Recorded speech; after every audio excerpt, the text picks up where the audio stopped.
Pronto. Olá, boa tarde. Olá, boa tarde. Ouvindo direitinho, Mauricéia? Perfeito. Tá ficando Pronto. mocinha. Tá ficando mocinha, né? Que coisa boa. Eu também tive que ficar mocinha, né? Com essa nova tecnologia, né? Exatamente. É o que temos, não é, professora Mauricéia? Adaptarmos. Pois é, então.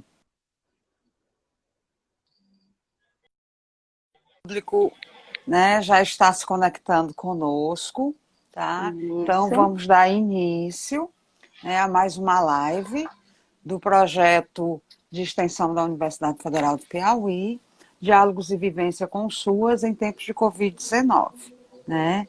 Então, é, nosso projeto iniciou já desde de finalzinho de julho, agosto, nós iremos ainda, mês de outubro, já estamos com nossa agenda toda completa, e vamos até o mês de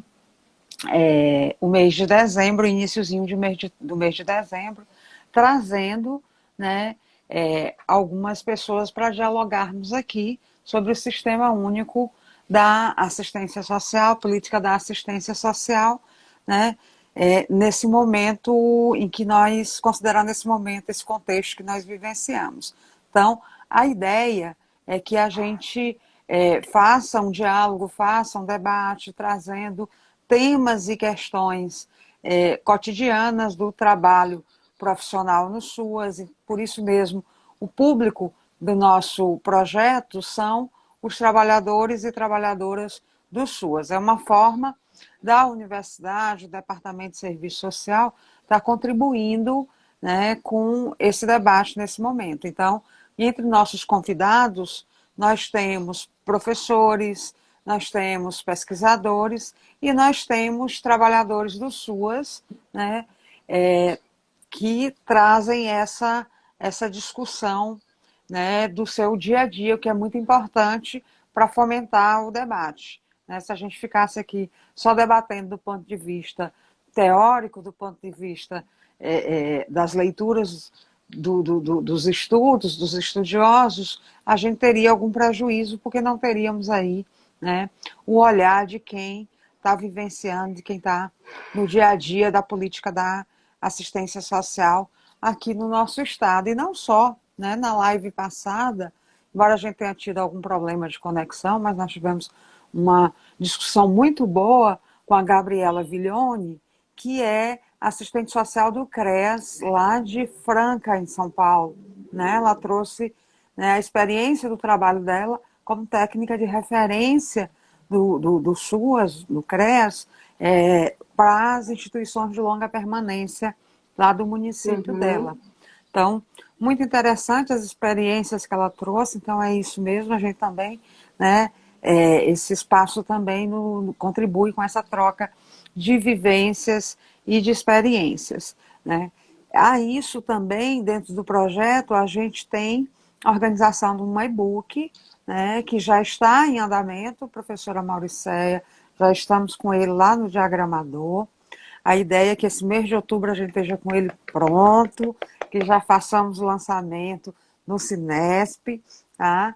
Então, a gente está correndo para que isso ocorra. Nós também vamos fazer um lançamento nosso do projeto, que a gente possa trazer alguém para estar dialogando conosco. Né? No e-book tem vários profissionais estudiosos também que trazem as suas contribuições. A Mauricéia, junto com a Carla e Mauricéia, e Leilane, você e a Leilane, né, nova técnica. tem uma contribuição, né, também no e-book. Daí a gente convidou a Mauricéia para falar um pouco sobre o tema que elas abordaram no e-book. Né? Elas vão abordar essa questão dos imigrantes aqui em Teresina, especialmente no que diz respeito à experiência vivenciada aí desde o ano passado, né, com os índios. Eu nunca consigo pronunciar o O Araus. Araus. O Pronto, o Araus. Araus. Olha, acertei. Os índios Araus, mais conhecidos aqui como os venezuelanos, porque eles Venezuelano. são de origem Isso. venezuelana, né, que de um dia para o outro o município e a política da assistência, né, recebeu essa demanda e teve que lidar com ela, né? Mauricéia, como secretária executiva da Sencasp, né, desde o princípio ela teve nesse trabalho, né, de acolhimento nos momentos mais difíceis, a gente ainda tentando entender como fazer, o que fazer, e continua até os dias atuais, né? Para quem não conhece, a professora Mauricéia, ela é assistente social, né? É doutora em serviço social pela PUC de São Paulo e é trabalhadora do SUAS. Ela é técnica da Secretaria da Assistência Social do município de Teresina, né? E já exerceu a função de secretária, né, durante 4 anos e hoje está nessa missão de secretária executiva ali junto com a Janaína, né, na condução da política da assistência social no município de Teresina, né? Além de tudo, é uma amiga muito querida, eu lhe agradeço por atender o nosso convite, né? É sempre um prazer estar com você e ouvi-la. Então, Mauricéia, eu vou passar a palavra para você. Você vai ter aí 30 minutinhos para fazer a sua exposição. Eu vou anotando aqui, já estou de canetinha na mão, vou anotando as perguntas, tá certo? E depois da sua fala a gente faz um diálogo com relação às perguntas que surgirem, tá? A gente solicita as pessoas que estão participando, agradecemos o carinho, temos um público aí que sempre está conosco, né? A Maíra acabou de entrar, tá certo? A Guadalupe sempre está aqui conosco, né? O Danilo é um dos primeiros que entram na live, está sempre nos prestigiando, muito obrigada. Obrigada aí ao nosso público pelo carinho. Então, quem quiser e puder se identificar para que os nossos alunos que fazem parte do projeto possam estar anotando aí para a sistematização, a gente agradece, né? Quem é aluno da universidade ou de outras instituições, são todos muito bem-vindos, profissionais que queiram se identificar, digam de onde são, se são trabalhadores do SUAS, de qual município, né? E além do mais, durante a fala da Mauricéia, quem quiser pode ir anotando aí, aqui no nosso feedzinho, as perguntas que eu vou anotando aqui também, para estar repassando, dialogando ao final com a Mauricéia. Então, Mauricéia, você tem 30 minutinhos para você fazer a sua exposição, minha querida. Muito obrigada de já. Tá certo? Fique à vontade. Ok, gente, é um enorme prazer, né? Agradecer a todos que estão aqui conectados conosco. Uma boa tarde de muito calor que está fazendo na nossa cidade, né? Parabenizar o grupo de professoras da Universidade Federal do Piauí, que é composto pela professora Rosilene, professora Tereza, professora Yolanda e especialmente a professora Iracilda Braga, que está capitaneando esse projeto tão importante dos diálogos e vivência do SUAS em tempos de pandemia.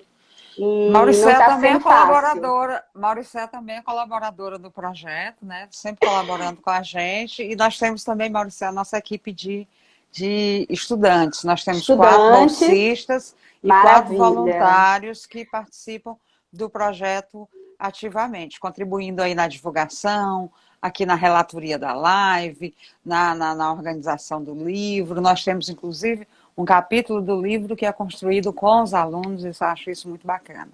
Fantástico, fique à vontade, né? Sempre, eu não vou mais interromper. A gente se conversa bastante, então no momento como esse a gente precisa ter um limite, gente. Então cumprimentar essa equipe de alunos, né? Sempre com esse olhar da formação que é muito importante em espaços como esse. Estamos vivendo um momento que é sui generis na nossa vida, então estamos nos redescobrindo. E hoje podemos nos conectar com várias pessoas, né, cada um no seu espaço, e com essa possibilidade de continuarmos com essas trocas. Então, cumprimentar também a todo o grupo de alunos, que sem dúvida nenhuma está sendo muito importante para eles essa experiência, né? Um abraço caloroso a todos os trabalhadores do SUAS que estão aqui. Eu não vou citar nome, porque a cada hora aparece um nome, isso é muito bom, né? Mas eu gostaria de destacar a nossa gerente da Proteção Especial, que é a Maíra, que capitania também todo esse trabalho que hoje a Sencasp, né, o município, de um modo geral, e depois eu vou entrar mais nos detalhes, tem desenvolvido com esse fenômeno social da imigração que nos foi pego de surpresa no município de Teresina, né? Mas pela responsabilidade que o município tem enquanto gestor de uma política pública e de uma gestão plena, ele tem a responsabilidade de assumir a assistência a esse público, né? Antes de entrar um pouquinho na assistência social, eu gostaria de fazer uma caracterização mais geral sobre quem é o povo Aral, para que a gente possa ir se localizando, tá, gente? Bom, o povo Aral, eles fazem parte de uma tribo indígena, tá? Ela é oriunda da Venezuela. Suas comunidades, elas estão concentradas principalmente numa região que é denominada Delta do Orinoco, que é uma região norte da Venezuela, né? Que fica entre as Guianas e Suriname, né? E isso daí mostra a aproximação que eles têm com o nosso país, especialmente na região norte, mais próximo de Roraima e Amazonas, que foi onde iniciou esse processo de fluxo, né? É importante também destacar que essa população indígena, ela já é um povo que já é muito submetido a regimes de exploração na Venezuela, né? O estado em que hoje a Venezuela vivencia tem trazido inúmeros problemas, e os índios, o Araus, é uma das populações que tem mais sofrido o impacto, né? Da opressão, a questão econômica, a discriminação e muitas vezes até a própria extinção do povo Aral. Então, esse é o contexto que fez com que essa população buscasse, não só no Brasil, mas no mundo todo, tá? É muito bom a gente especificar isso. No mundo todo hoje, os indígenas, os Araus, eles buscam serem refugiados, eles buscam um local de moradia, um local em que possam se desenvolver, né? Enquanto indivíduo, enquanto seres humanos, né? É importante destacar também que há muito tempo eles vêm sofrendo isso no país de origem, na Venezuela, né? Então, desde a década de 70, que mais precisamente, né, ainda no século XX, que esse povo ele vem sendo banido das regiões em que eles residem. Eles são característicos da área rural da Venezuela, tá? A sua fonte de renda é basicamente a agricultura e a pesca, né? E eles têm, sim, toda a sua cultura baseado na cultura indígena, apesar de que muitos já tenham alguma aproximação, né, com outras culturas. E isso daí, hoje, se transforma para nós, teresinense, como sendo um fenômeno social bem diferente do que nós já trabalhamos na área da assistência social, é importante destacar, e tem nos desafiado muito, muito mesmo. Mas a gente não pode perder de vista do papel da política de assistência social, né? Entender a assistência social como uma política de proteção social, que tem como um dos seus objetivos garantir a provisão e proteção daqueles que mais necessitam, a partir das suas vulnerabilidades, a partir dos riscos sociais e, obviamente, a partir da violação de direito, né?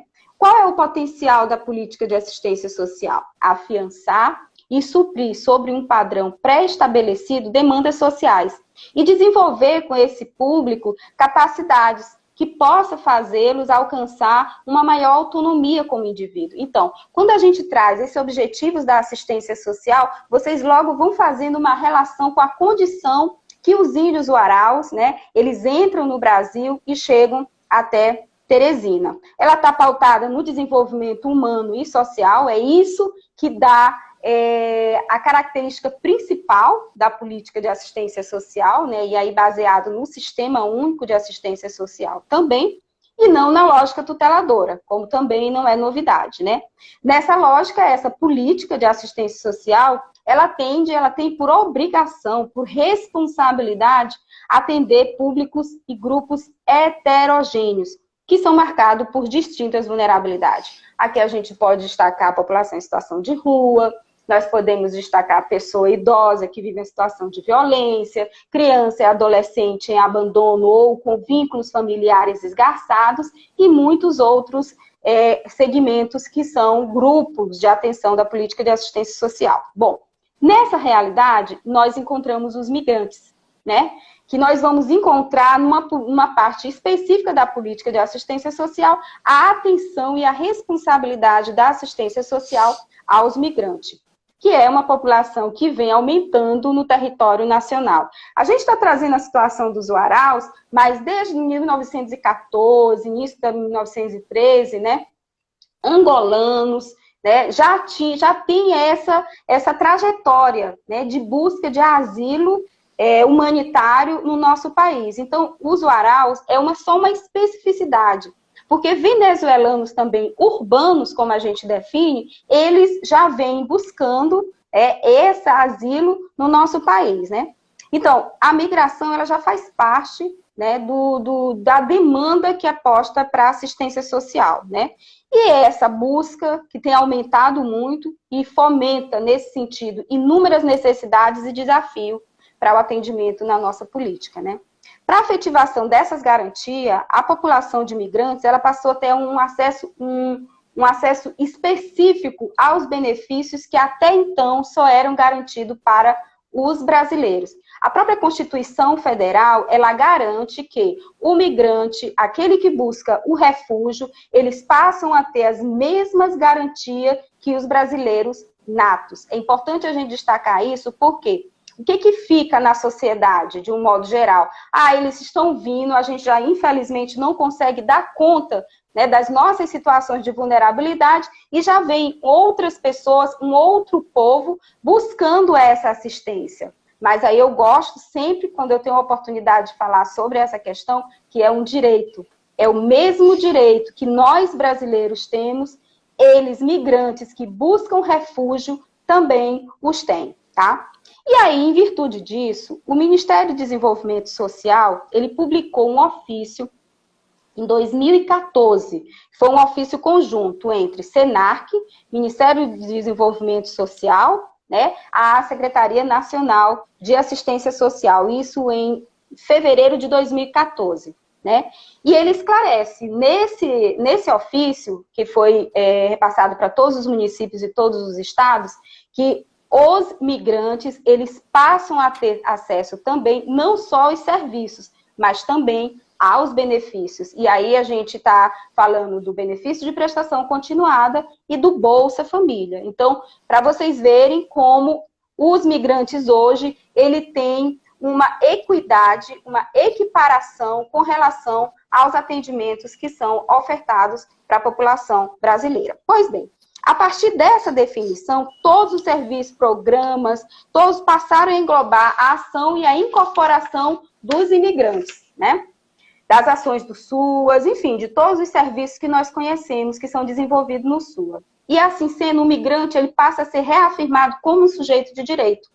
E direitos a serviços socioassistenciais, independente da regularidade de sua situação migratória. Porque um dos direitos que eles também passam a ter é que a assistência e os órgãos competentes, principalmente do Ministério Público e do Judiciário, possam garantir esse reconhecimento de regularidade enquanto migrante.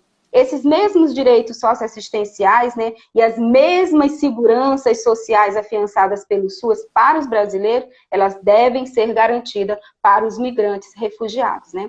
O atendimento às demandas dos migrantes, compreende a serviço que inclui da proteção social integral à família, que é o PAI, serviço comunitário, que é o serviço de fortalecimento de vínculo, acolhimento, garantia de renda e autonomia. Todos, né? A gente pegamos o SUAS e aí no SUAS você identifica as seguranças e essas seguranças, elas são também garantidas para os migrantes. Vale destacar, bom, que esse fenômeno que nós vivenciamos hoje, ele é muito complexo, né? Vale destacar, muito complexo, e vocês verão, a partir da minha explanação, né, exigindo uma ação intersetorial. Como sempre, a gente sempre coloca, a assistência social, por si só, ela não consegue dar conta de todas as espécies de vulnerabilidade social. Então, a intersetorialidade, a sinergia é exigida também no atendimento aos uaraus, né? E, mais ainda, a gente envolve aqui a garantia na área de direitos humanos, a garantia na área trabalhista, jurídica, saúde, previdenciária, educação, desenvolvimento de potencialidade, trabalho, enfim. Todas as áreas, como eu falei anteriormente, elas têm por obrigação, por meio de uma rede, garantir também a assistência a esse público.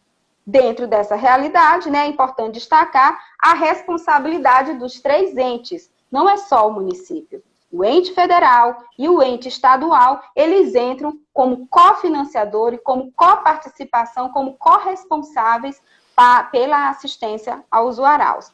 Enfim, nesse contexto, o fluxo de imigrante venezuelano, e especialmente esse da etnia uaral, ele tem caracterizado a realidade de estados e municípios brasileiros, né? Entendendo que essa política ela vem sendo desafiada a inserir na condução, na gestão e um atendimento qualificado a essa população, né? O atendimento às demandas dos migrantes, como eu falei, ele compreende todos aqueles serviços já dito anteriormente, né? Esses atendimentos, eles devem ser garantidos na lógica da transversalidade, tá? E nesse intuito, logo que iniciou a chegada, né, dos venezuelanos, que eles começam a entrar por Pacaraima, que é uma pequena cidade de Roraima, que faz extremo com a Venezuela, né? O governo federal, ele já começa a observar, né, essa migração, e a partir daí, ele ele inicia um processo de construção de um grande programa, que é chamado de Programa de Acolhimento Humanitário. Por quê? Pacaraima, uma cidade, na época, com menos de 5 mil habitantes, em menos de 2 meses, eles estavam com quase 800 venezuelanos. Vocês imaginam a repercussão disso em uma estrutura, né, numa política como é nossa, que ainda é muito nova, e principalmente todo o drama que traz para uma cidade. Então, a partir daí, o governo federal ele assume para si a responsabilidade e federaliza a ação. Nesse processo de federalização, o Ministério da Cidadania, né, por meio da Presidência da República também, eles montam esse grande programa. Iracilda, na época, ela ainda estava na secretaria, né, foi uma das que, logo do início, nós começamos a pesquisar, né, Iracilda? O que era esse programa, com o que ele se tratava, e isso daí foi nos dando, obviamente, maiores condições de compreendendo essa nova demanda que começa a chegar, mais precisamente, no dia 12 de maio de 2019, no nosso município.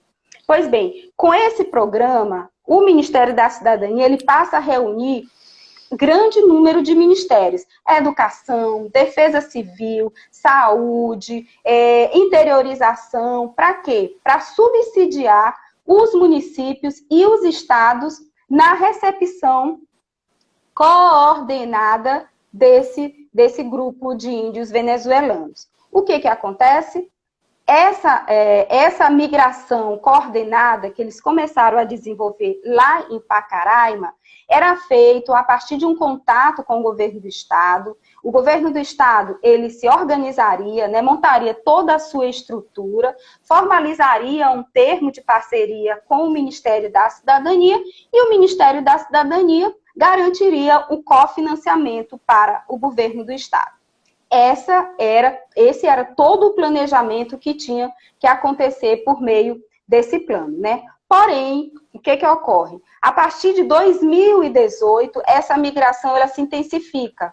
Hoje, em Pacaraima, nós temos em torno de 7 mil venezuelanos. E isso porque muitos já saíram de Pacaraima para outras cidades, como Recife, Fortaleza, Rio de Janeiro, São Paulo. Porém, muitos começaram a entrar E eles se comunicando, eles já não estavam mais seguindo a rota que foi definida pelo Ministério da Cidadania. O que é que significa? Eles entravam por Pacaraima, eles tinham toda uma atenção, que foi montada essa estrutura pelo próprio Ministério da Defesa, o Exército, organizando por meio de abrigos, para poder acolhê-los, né? Se vocês veem na internet, buscarem informações, vocês vão encontrar grandes abrigos, né, organizados pelo Ministério da Defesa, montado até para dar o suporte a Pacaraima naquele momento. E o governo federal mantendo contato com os governos do estado para estabelecer a parceria, né? Só que o governo do estado do Piauí, ele realmente recebeu, né, e ele foi mandado para vários estados, e o governo ainda não tinha nem se manifestado da possibilidade ou não de receber os índios, quando nós temos, né, a surpresa de um grupo de venezuelanos, como eu falei, no dia 12 de maio do ano passado, serem encontrados lá na rodoviária, que a gente chama rodoviária da zona rural, próximo ao estádio Lindolfo Monteiro. E a partir daí, nós iniciamos toda a nossa trajetória de entender o que estava acontecendo, né? Começamos a fazer vários estudos, né? Nesse momento, tivemos um apoio muito importante, que eu gosto de destacar, de um grupo de trabalho formado pela sociedade civil, e aí eu destaco o MP3, a Caritas, né? A organização não governamental Posso Ajudar, a própria ação arquidiocesana, o governo do estado, que logo quando tiveram a informação que eles estavam aqui, uniu-se a esse grupo, mas todos, no primeiro momento, sem saber o que fazer. Quem eram aqueles índios, com cultura bem diferente, a limitação da língua. Em alguns momentos eles falavam o espanhol, mas um espanhol muito característico da região em que eles vinham. Em outros momentos eles falavam o dialeto, que aí o dialeto mesmo era que a gente não tinha condições de dialogar. E aí começamos a desenvolver esse trabalho a partir de um conhecimento mesmo no dia a dia, né? E vale a pena destacar que nesse processo de conhecimento, nós fomos amadurecendo, né? Amadurecendo o lidar, amadurecendo o conhecimento e, principalmente, amadurecendo no sentido de buscar alternativas para trabalhar com os uaraus. Começamos a identificar determinadas práticas e estudar essas práticas. Na Venezuela, eles têm uma prática da mendicância. E isso, traduzido, significa ir para a rua, levar as crianças para pedir dinheiro nos sinais, que foi o que nós começamos a identificar aqui no município de Teresina, né? Todos aqui devem lembrar, nos sinais, vários indígenas com criança, em pleno 2 horas, 3 horas da tarde, eles pedindo dinheiro que precisavam se abrigar. Porém, nesse momento, nós, da prefeitura, com esse grupo de trabalho, né, nós já tínhamos iniciado a nossa articulação para poder garantir minimamente um espaço, um abrigamento. E vale destacar que quando você vê a experiência de outros estados e outros municípios, muitos uaraus hoje ainda estão na rua.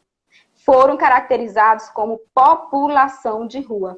Por quê? Pela dificuldade e pelo número de uaraus que estão chegando no Brasil e a estrutura dos municípios, por alguns serem municípios pequenos, não tem condições de acolhê-los, né?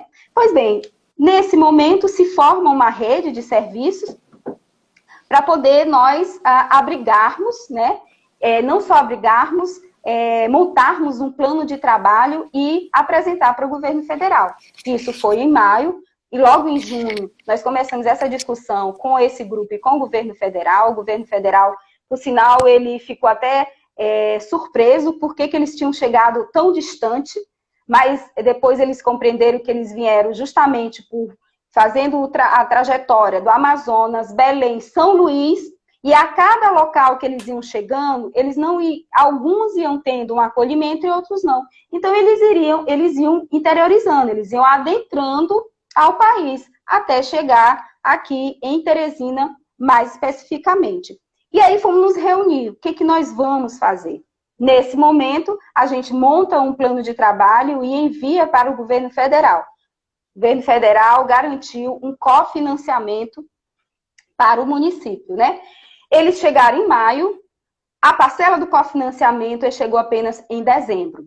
De maio a dezembro, o município, ele assumiu sozinho, né? E nesse momento nós já tínhamos uma média de 150 uaraus em Teresina, com um número de 40% de crianças, idosos, jovens e adultos. Então nós tínhamos todos os segmentos formados com esse público, né? Fomos buscar espaços para poder estar acolhendo. Um espaço que foi identificado, e aí o governo do estado ele assumiu essa responsabilidade de trazer para si, né, a responsabilidade de estar identificando espaços que pudessem ser transformados em abrigo. Nós iniciamos primeiro com o CSI do Buenos Aires. O CSI do Buenos Aires, ele não estava sendo utilizado e o governo do estado disponibilizou para que nós pudéssemos utilizar como abrigo para os uaraus. Um outro local também foi o Piratinga. O Piratinga em condições ainda muito precárias, mas foi o espaço que foi disponibilizado e nós recebemos e começamos a fazer toda a parte de logística, na garantia de alimentação, na garantia de material de limpeza, na garantia de material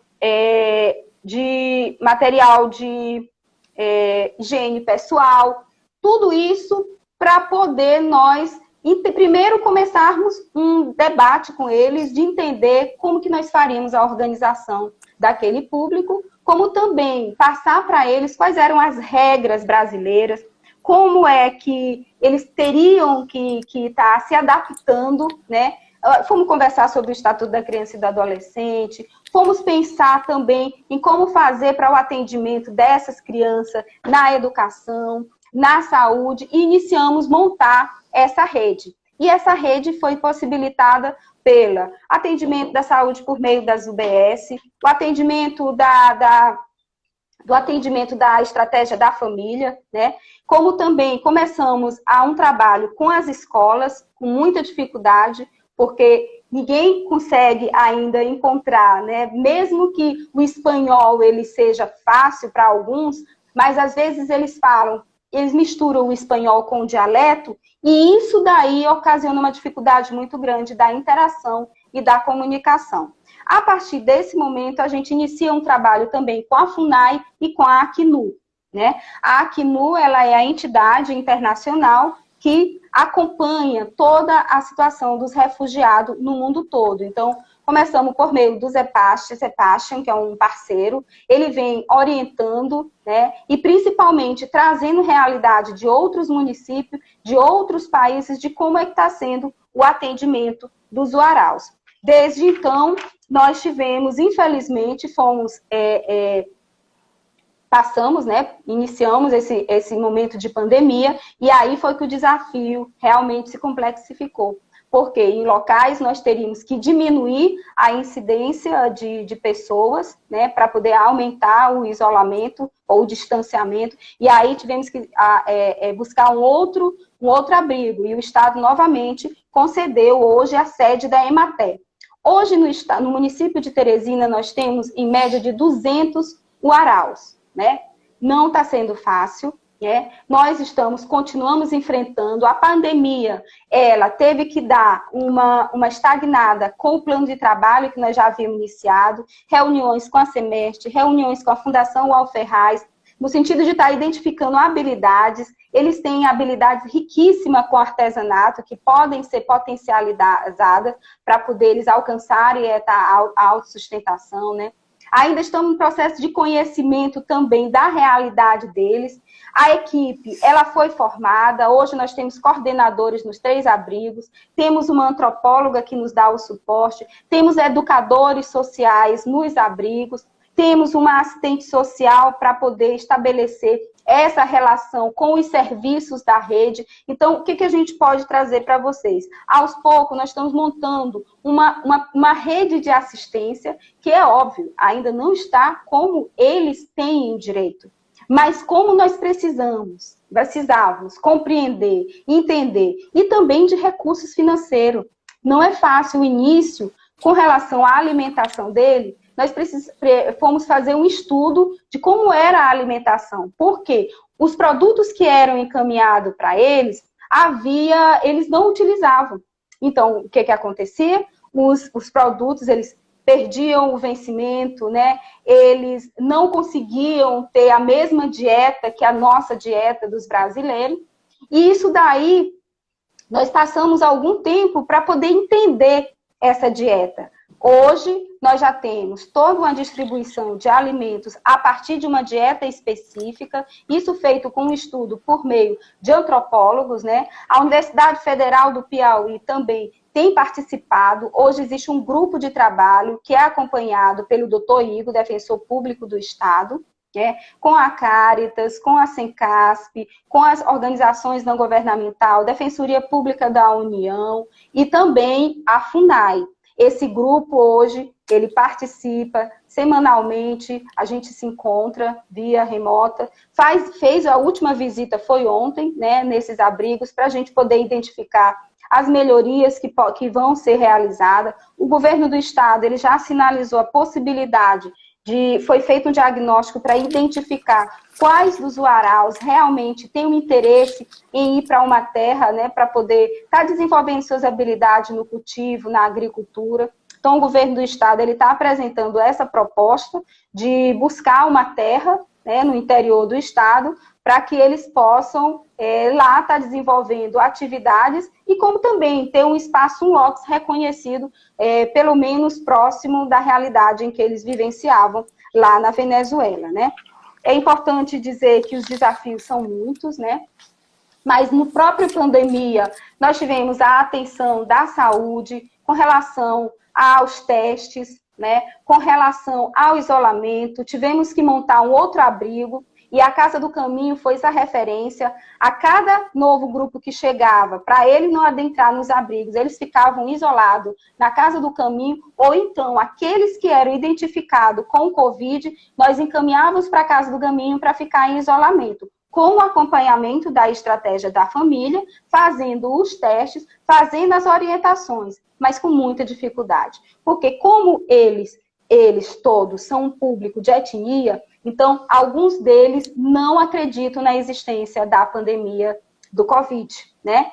Eles não acreditam... Viu, Marcelo? Ok, estou finalizando. Eles não acreditam na pandemia, eles não encaram como sendo uma infecção, e isso tem nos desafiado, porque a equipe médica vai, orienta, e a partir daí é feito o acompanhamento. Porém, eles só acreditam no cacique, eles só acreditam na oração. E nós aprendemos que é preciso respeitar, obviamente. Eles têm toda uma etnia, eles têm toda uma forma de vida. Porém, a gente não pode perder de vista todos os prognósticos, todas as orientações da OMS no que diz respeito ao acompanhamento do Covid. Então, está sendo um movimento, ou então uma ação, uma intervenção, que tem permeado muitas reflexões, muitos desafios, mas, acima de tudo, gente, muitos aprendizados, né?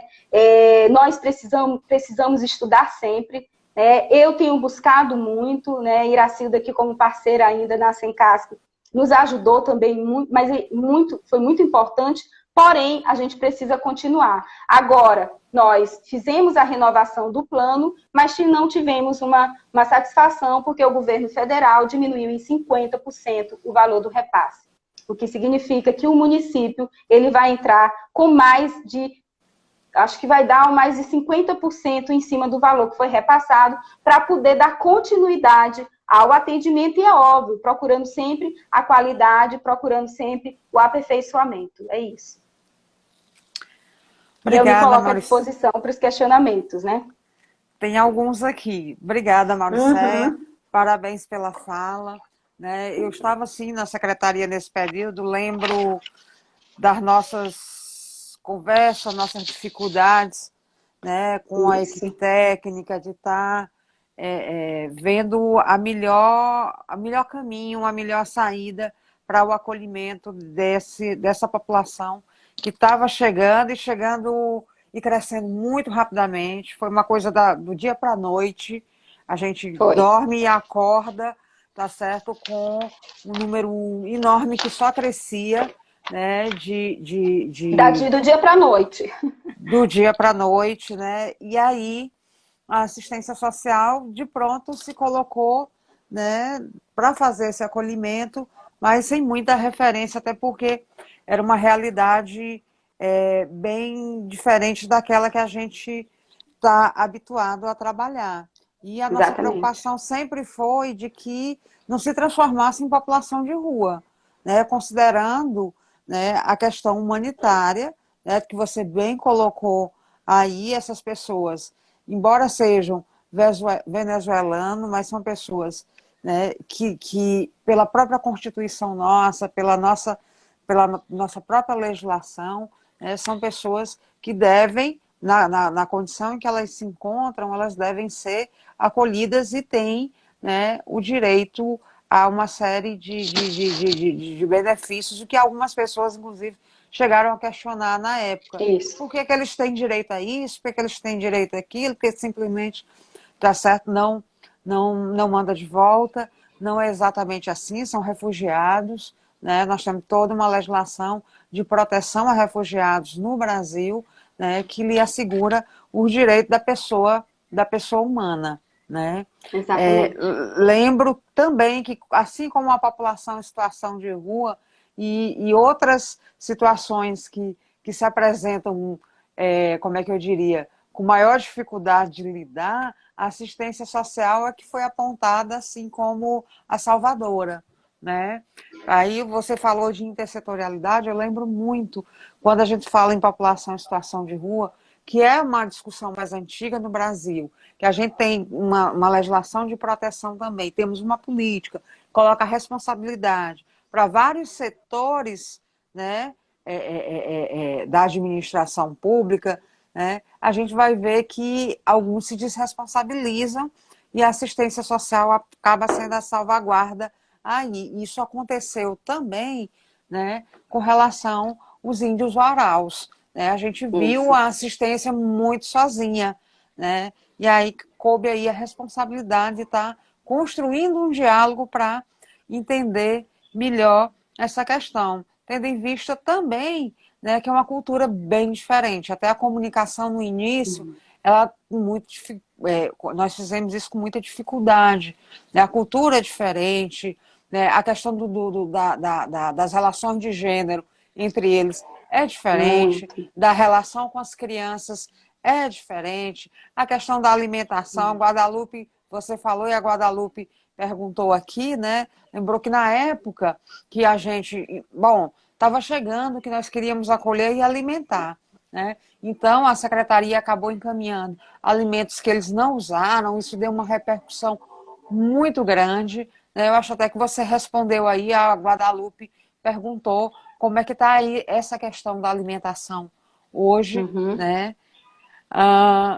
Nós também tivemos o choque de cultura com relação à própria compreensão deles das nossas normativas, da nossa legislação. Ativas. Bom, eles têm direito, mas eles também, tá certo, Tem deveres. É. têm deveres, têm que responder à legislação, assim como todo e qualquer brasileiro. E se questionava muito, porque nós ainda hoje vemos. Outro dia mesmo eu vi um casal com uma criança num semáforo pedindo, tá certo? Mas no início estava quase fora de controle. Foi muito difícil, né, convencê-los de que aquela era uma prática que não era permitida, especialmente a exposição das crianças, né, nessa situação. Né? Então, isso foi bastante delicado de compreender de que se essa prática perpetuasse, eles poderiam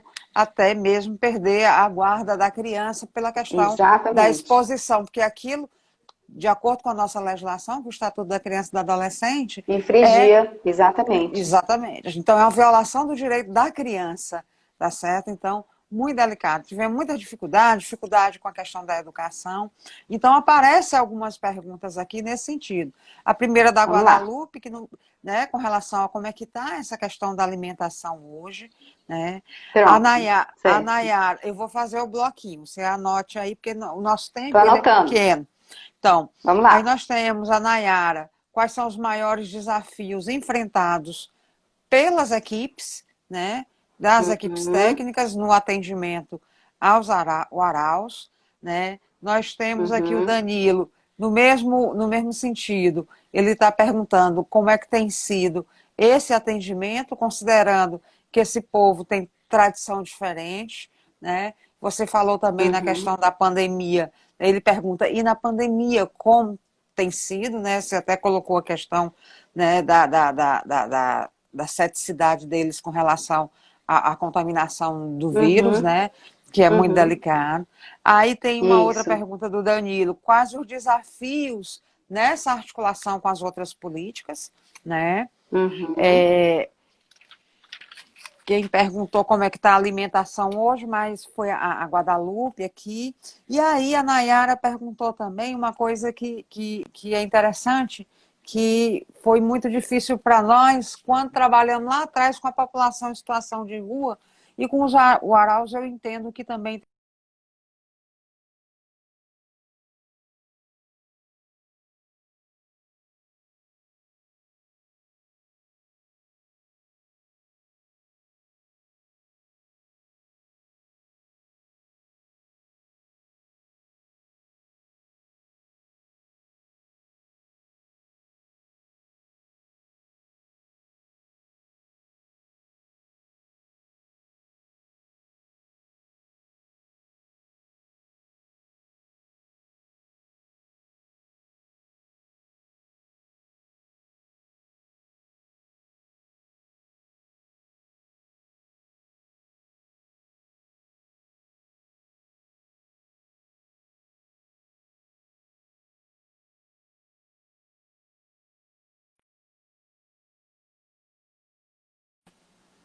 Olá, Mauricéia. Pessoal, vocês estão me ouvindo? Caiu aqui. Deixa eu procurar a Mauricéia de novo.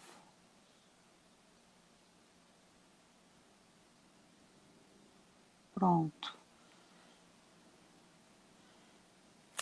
Então, eu tive aqui um probleminha, tá certo? Mas está voltando aqui. Não, eu já estava acompanhando.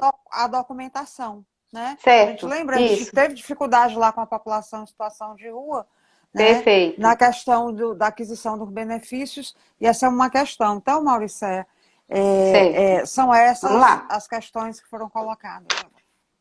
Vamos lá. Vamos começar pela alimentação. Realmente, no início, justamente como eu falei, como não havia um conhecimento, né? E aí nós precisamos nos rodear de inúmeras informações para poder compreender qual era a dieta desse povo, né? E aí fomos começar a fazer pesquisa. A Acnu, como eu falei anteriormente, nos deu uma grande assistência, né, para nos orientar.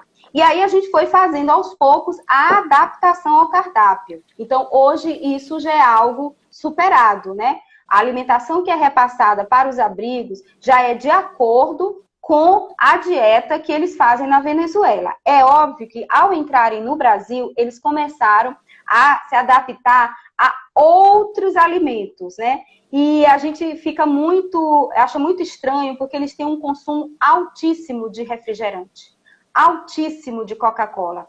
E aí, diante disso, nós buscamos, junto com a estratégia da família, para que fossem feitos exames, principalmente nas crianças. E esse consumo exagerado já estava trazendo prejuízo para a saúde das crianças. Então, começamos a trabalhar com eles, a mostrar, porém, em virtude que, óbvio, eles têm o direito, né? Ainda é um consumo ainda muito grande nos abrigos. Agora, diga-se de passagem, não é providenciado pela prefeitura. Eles, quando eles chegam em Teresina, alguns deles já têm acesso ao Bolsa Família, alguns já têm acesso ao benefício de prestação continuada. Então, eles têm recursos próprios para poder, em algumas situações, eles manterem, né, algum tipo de de alimento que eles queiram comprar, né? Mas pela prefeitura é estabelecido um cardápio de acordo com a estratégia da família, com a nutricionista da Fundação Municipal de Saúde, articulado com a nutricionista da Sencasp, que é da segurança alimentar. Então, essa situação de alimentação, e muitos, infelizmente, ainda dizem que passam fome. Mas o que é o passar fome deles? É porque eles não têm mais acesso a determinados alimentos que eles tinham anteriormente e que, de uma certa forma, isso prejudicava. Mas isso daí eles têm a liberdade de comprar com o recurso que eles têm. Porque, como eu falei, muitos deles já têm acesso à renda, né? Eu vou por partes. Com relação à documentação, o início também foi muito desafiador, porque nós precisávamos da Polícia Federal para fazer o reconhecimento na declaração de refugiados. Muitos já chegaram aqui com essa declaração, já que foi emitida ainda em Roraima, né? Já sem a validade, então precisava fazer a revalidação, toda uma documentação que nós precisávamos viabilizar. Tivemos que entrar em contato com a Polícia Federal e explicar que muitos deles, justamente pelo trajeto, né, da viagem, eles perdem documentação. Isso também foi algo que já foi superado, porque dos 3 abrigos, somente 1 ou 2 ainda não tem essa situação, porque foram os que chegaram recentemente. E também aqueles que, em virtude da pandemia, no período em que a Polícia Federal teve a suspensão dos seus serviços, que eles já retornaram. Então, esses já deram continuidade para poder terem acesso à declaração de refúgio, que é um dos documentos que a Caixa Econômica exige e o Ministério da Cidadania para que eles possam ter o acesso ao CAD único e, consequentemente, o acesso ao Bolsa Família. Foi feito também uma articulação com a Caixa Econômica para explicar porque a Caixa Econômica exigia deles, por exemplo, um CPF. Muitos deles ainda não tinham CPF. E aí, Polícia Federal, Defensoria Pública da União e Caixa Econômica, nós fomos dialogar para poder explicar a situação até que isso daí foi superado. Então, hoje, eles têm acesso à documentação. Aqueles que ainda não têm, é porque está em processo para poder eles adquirirem, né? Isso resolvendo, obviamente, eles têm acesso ao Bolsa Família e aqueles que estão dentro dos critérios ao benefício de prestação continuada. Então, essa é uma fase também que nós já superamos. No que diz respeito às equipes de trabalho, muito grande, como eu falei anteriormente, uma dos limites é a barreira linguística. A barreira linguística, ela, infelizmente, ela dificulta muito a compreensão mútua, tanto deles com a equipe técnica, como da equipe técnica com relação a esse.